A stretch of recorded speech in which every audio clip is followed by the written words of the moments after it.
And I would be starting with this first talk, and we are going to talk about what's new that we are doing in the recent years. Can we have the... So what's new that we are doing, and that's, I will have no financial disclosures. The first thing I would like to say is that we are now switching from cosmesis, personality development, diplopia correction to binocular vision and stereopsis. Our focus or the new goalpost is the stereopsis. That is what we have to focus on. So we are not just treating strabismus, but restoring binocular vision and stereopsis. So in my clinic, the most common used procedure is TNO or stereo testing for each case, pre and post. That's what I would like to do to know how much is the stereopsis and how much we can improve. The critical periods, we have to act early. 6 weeks, we talk about congenital cataracts. So 6 months, we pick up any infantile esotrope or any strabismus problem. And by the first year, we want to correct infantile esotropia. And definitely by 6 years, any intermittent exotropia or nystagmus or refractive error to restore stereopsis. Because it's a timely realignment, even in adults, that's been shown to be maintaining or losing stereopsis. The recipe is observe, confirm, infer, plan, and execute. And as I said, focus on stereopsis. So something new that has been happening in the past few years that changed our practice is from resection of medial rectors. Now we have almost 99% of our cases we are doing plications with a reinforcement suture. So here is the video of a reinforced plication that many of you must be now doing. And here the medial rectus is shown. The conjunctiva is separated and other hook separates it. So here the medial rectus, just like what you do for resection, here the marking is done. These 6 vicryl sutures are imbricated in the muscle. And as we do for resection, we have double or 4 needles or bites to be taken. And now the only difference is we are not going to resect this muscle, but have a passage first muscle, then sclera. So the scleral bite and then again muscle. So it's a MSM, muscle sclera, muscle bite, or a figure of 8 bite. And now you use a iris repositor like a fulcrum and fold the muscle. Neatly it folds when you pull the sutures. And that is what is application of the medial rectus. Very nice procedure which helps us in correcting same way as for resection. And first week post-op, we find that the fullness of plicated medial rectus disappears by end of 1 month. The advantage is early reversibility, which is there with plication. We can easily release. But an interesting thing which I have now found is whenever we say that there are times we are in crisis, we are too old for something and too young for certain other things. Like we say, a girl says that I am too young for dating but too old to leave it. What do you do in between? 30 prisms, 35 prisms of deviations, what do you do? Up to 20 or 25, one lateral rectus recession works very well. But 30-35 is the problem area. More than 35, fine, 2 muscles you can do. But 30-35 I was finding many a time that we want a thing, so I used to release the plication suture. Now I have switched on to doing a 1.5 procedure, what I call as a 1.5 surgery. So lateral rectus recession and a medial rectus central plication. So that works very well. Now this is a mini plication. I think Kenneth Wright was using as a clinic procedure. So what I do is again a reinforced mini plication for the medial rectus. It's much simpler. You have to just take a central bite in the medial rectus, 4 or 4.5 millimeters from the insertion. 60 vicryl suture is passed. 1 bite, remember, just 1 bite.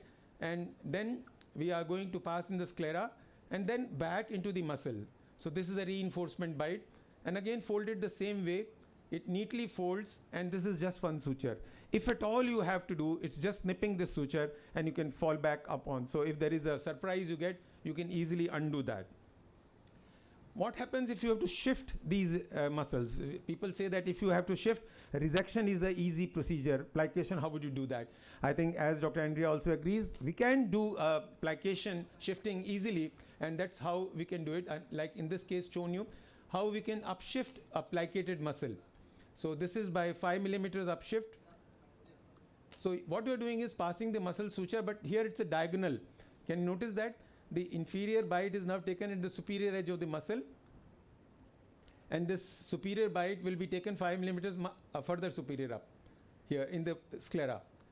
So it's a diagonal passage, again muscle, sclera muscle, and you can then put the suture, the fulcrum, and then tighten the sutures.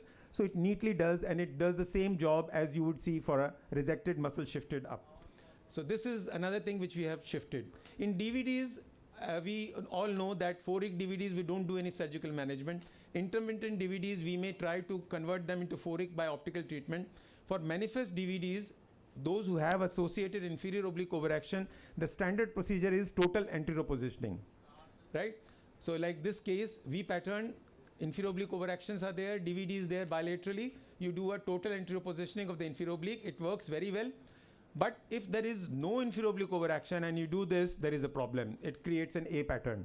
And this is what happened in one case done by some colleagues. And then we had to undo this by doing a PTSO on both sides.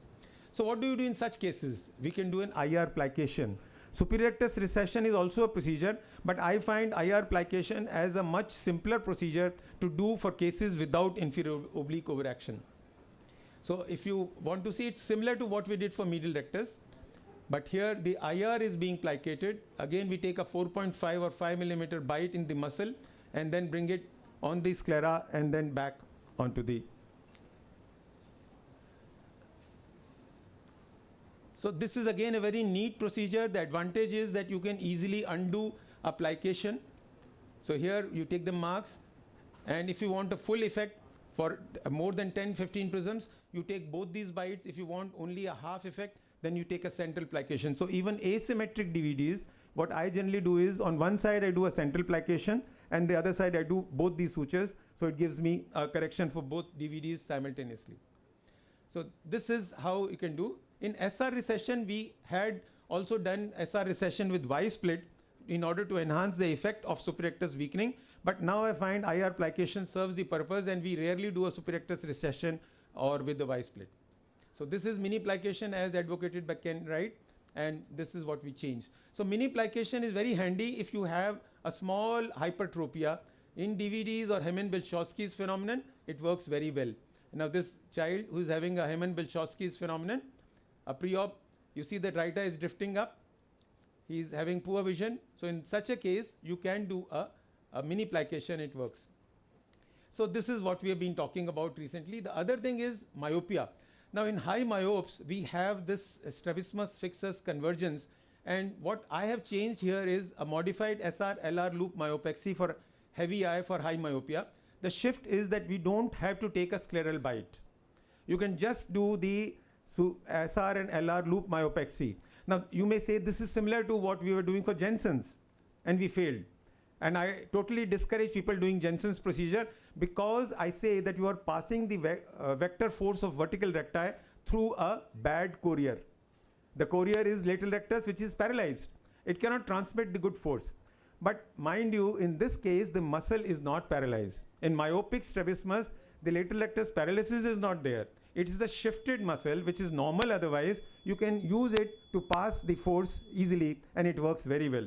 So you can do a LR-SR loop myopexy without passing into the thin sclera of myopes, which is a problem area. So here, that is another shift which I have done. And many cases which are fresh, we don't have to do MR recession also.